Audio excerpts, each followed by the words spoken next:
Ever wonder what happens to airplanes when they're too old, too expensive to fly, or simply no longer needed in the skies?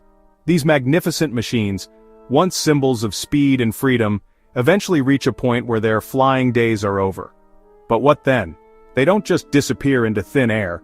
Instead, they head to aircraft graveyards, often referred to as boneyards. These sprawling sites are the final resting places for countless aircraft. But these aren't sad, desolate places of decay and forgotten dreams. Think of them more as open-air retirement homes for these incredible machines where they await their next chapter, whatever that may be. Here, hundreds or even thousands of planes, stretching as far as the eye can see, from the iconic jumbo jets, the queens of the sky that once carried hundreds of passengers across continents, to smaller regional aircraft that connected communities and facilitated local travel, sit quietly under the sun, their metallic bodies reflecting the light, waiting patiently. Airlines send planes here for many reasons, each marking a different stage in an aircraft's operational life. Sometimes new, more fuel-efficient models make the older ones obsolete, pushing them into retirement. The relentless march of technology leaves even the most impressive machines behind. Other times airlines go out of business, and their entire fleets end up in these boneyards, a stark reminder of the volatile nature of the aviation industry. Or, the cost of extensive repairs and maintenance simply isn't worth it, especially for older aircraft. The economics just don't add up. Some planes are parked temporarily, waiting for better times, hoping for a resurgence in demand or a change in market conditions. They are in a state of suspended animation, ready to take to the skies again if the opportunity arises. Others are stored long-term, hoping for a new owner, a smaller airline, or perhaps a private collector who will give them a new lease on life. And some are here for good, destined to be dismantled for parts and recycled, their components finding new uses in other aircraft or industries. It's a cycle of life, death, and rebirth, aviation style. A continuous loop of innovation, obsolescence, and repurposing. Managing these boneyards is a masterclass in logistics, requiring careful planning, organization, and execution. You can't just park a 200-ton jet and walk away. There's a lot more to it than that.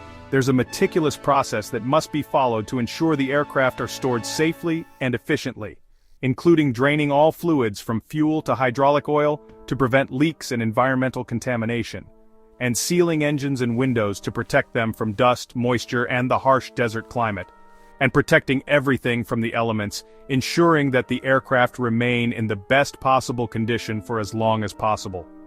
These graveyards are vital to aviation, playing a crucial role in the industry's sustainability, ensuring retired planes are handled safely and economically, minimizing environmental impact and maximizing the value of their components. For some, it's the end of the story, the final chapter in their long and storied careers. For others, it's just a pause, a temporary respite before they are called back into service. Either way, the journey of a plane doesn't end when the flying stops, it simply takes a different form. Welcome to the final chapter of flight, a place of rest, reflection, and perhaps, a new beginning.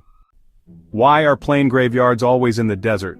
It's not for the scenery. The dry climate is key. Humidity causes rust and corrosion which can destroy a plane. Deserts like Mojave, Pinal, and Roswell offer bone-dry air, perfect for preservation. The ground is hard and stable, able to support massive jets without expensive paving. There's also plenty of space. Deserts are vast, flat, and cheap, far from prying eyes. Security is easier too. Remote locations deter theft and vandalism. The sun helps keep things dry, and facilities use special covers to protect against UV damage. All these factors make deserts the perfect resting place for planes. It's a simple, natural solution that keeps valuable assets safe. That's why the world's biggest boneyards are surrounded by sand, not skyscrapers. When a plane arrives at its final destination, a boneyard, it's not simply parked and left to the elements. Instead, the real work begins, a meticulous process of preservation and preparation. First, a highly skilled team meticulously inspects every single inch of the aircraft, both inside and out. They are carefully documenting its condition, assessing any existing wear and tear, and determining its overall value for potential future use or for spare parts. This detailed assessment is crucial for the next steps. Next, all fluids, fuel, every last drop, oil, and all the hydraulic fluids are carefully drained and removed to prevent any potential leaks, spills, or corrosion that could damage the aircraft or the environment over time. The fuel tanks are then thoroughly purged of any remaining vapors, and every surface is meticulously cleaned, both inside and out, to protect the environment from contaminants, and to preserve the integrity of the plane's materials. Preservation is next, a critical phase. The engines are flushed with special preservatives, lubricated with protective oils, and then carefully sealed to prevent moisture and corrosion from setting in. All windows and doors are covered and sealed, often with reflective coatings, to block the harsh desert sun and minimize heat buildup inside the aircraft. Finally, the plane is carefully towed to its designated spot in the boneyard, and sometimes placed on jacks to relieve the stress on the landing gear tires and suspension systems, preventing deformation over long periods.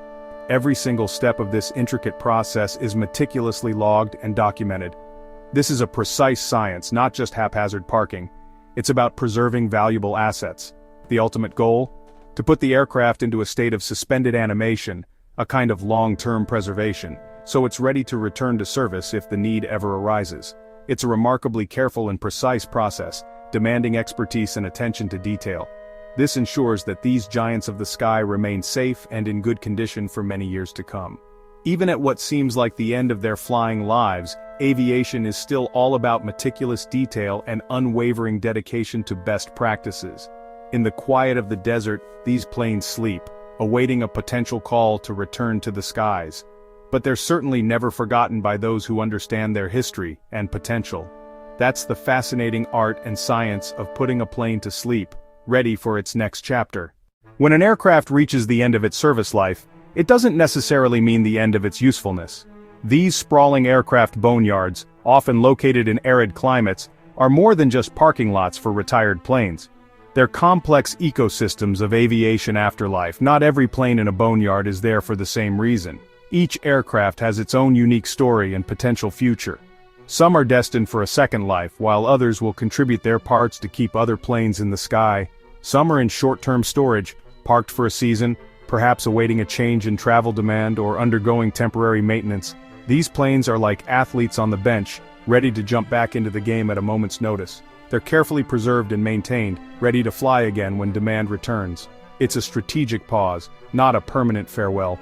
Others are in long-term storage, perhaps due to economic downturns or fleet restructuring.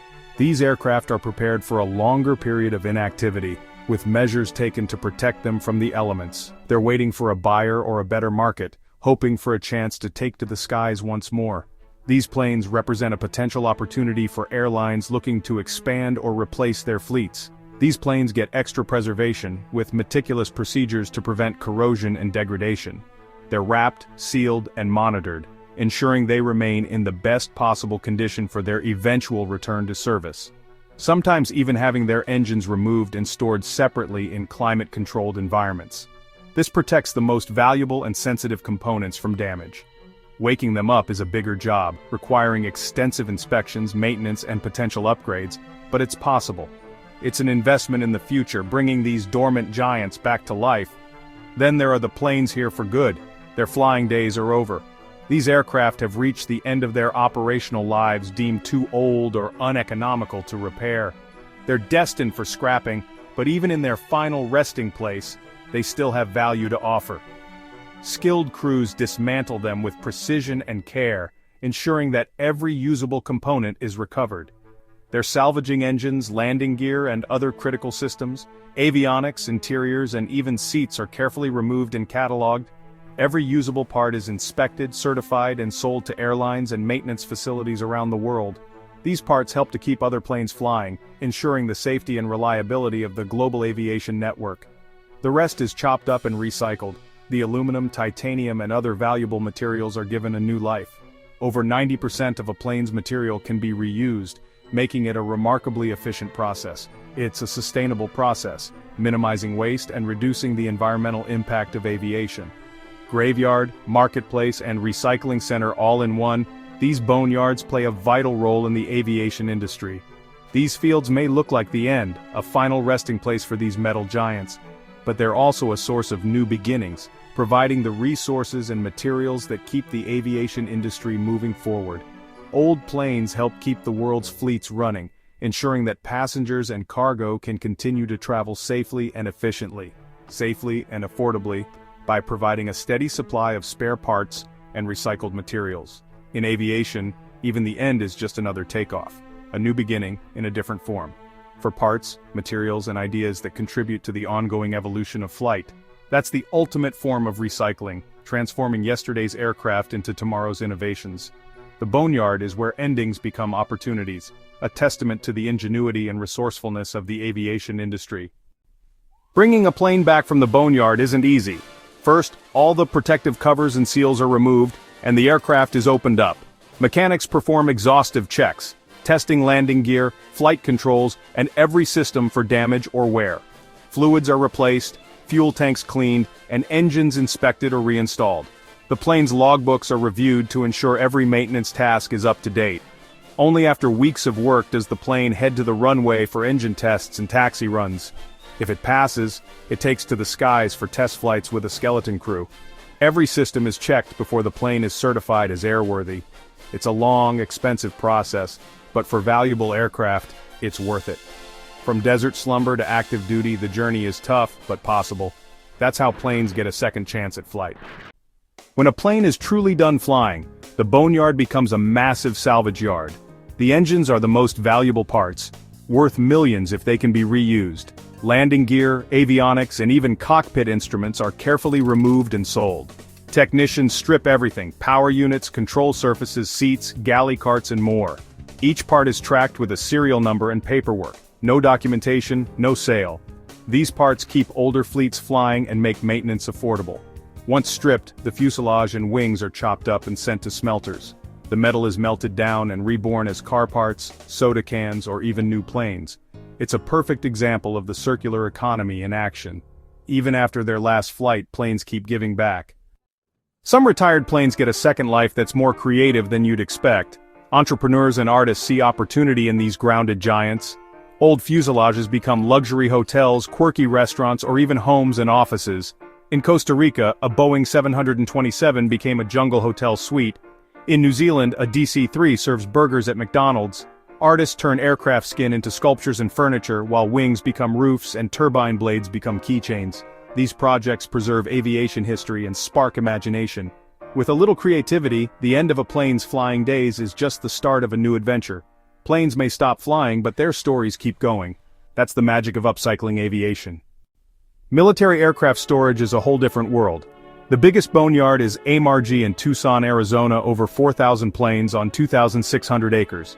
It's not just a graveyard, it's a strategic reserve. Some planes are kept ready for quick return to service, others are stripped for parts. This saves taxpayers millions by reusing components. Security is tight, no public tours here. The preservation process is even more meticulous, using advanced materials and techniques. When a plane is recalled, specialized teams restore it to combat-ready condition. AMRG is a symbol of military might even in retirement. Here, the end of service is just another mission. Why do these graveyards matter? They're essential to aviation's economy and sustainability. Boneyards let airlines scale fleets up or down, saving money and resources. The used parts market keeps older planes flying and makes air travel more affordable. Environmentally, these facilities recycle almost every part, preventing waste and pollution. They extend the life of aircraft and reduce the need for new manufacturing. Boneyards are a living history of aviation, showing the evolution of flight. They're places of endings and beginnings, where old planes help build the future. The next time you see a field of silent jets, remember, it's not just a graveyard, it's a vital part of the world of flight. Even in the desert, aviation never truly dies.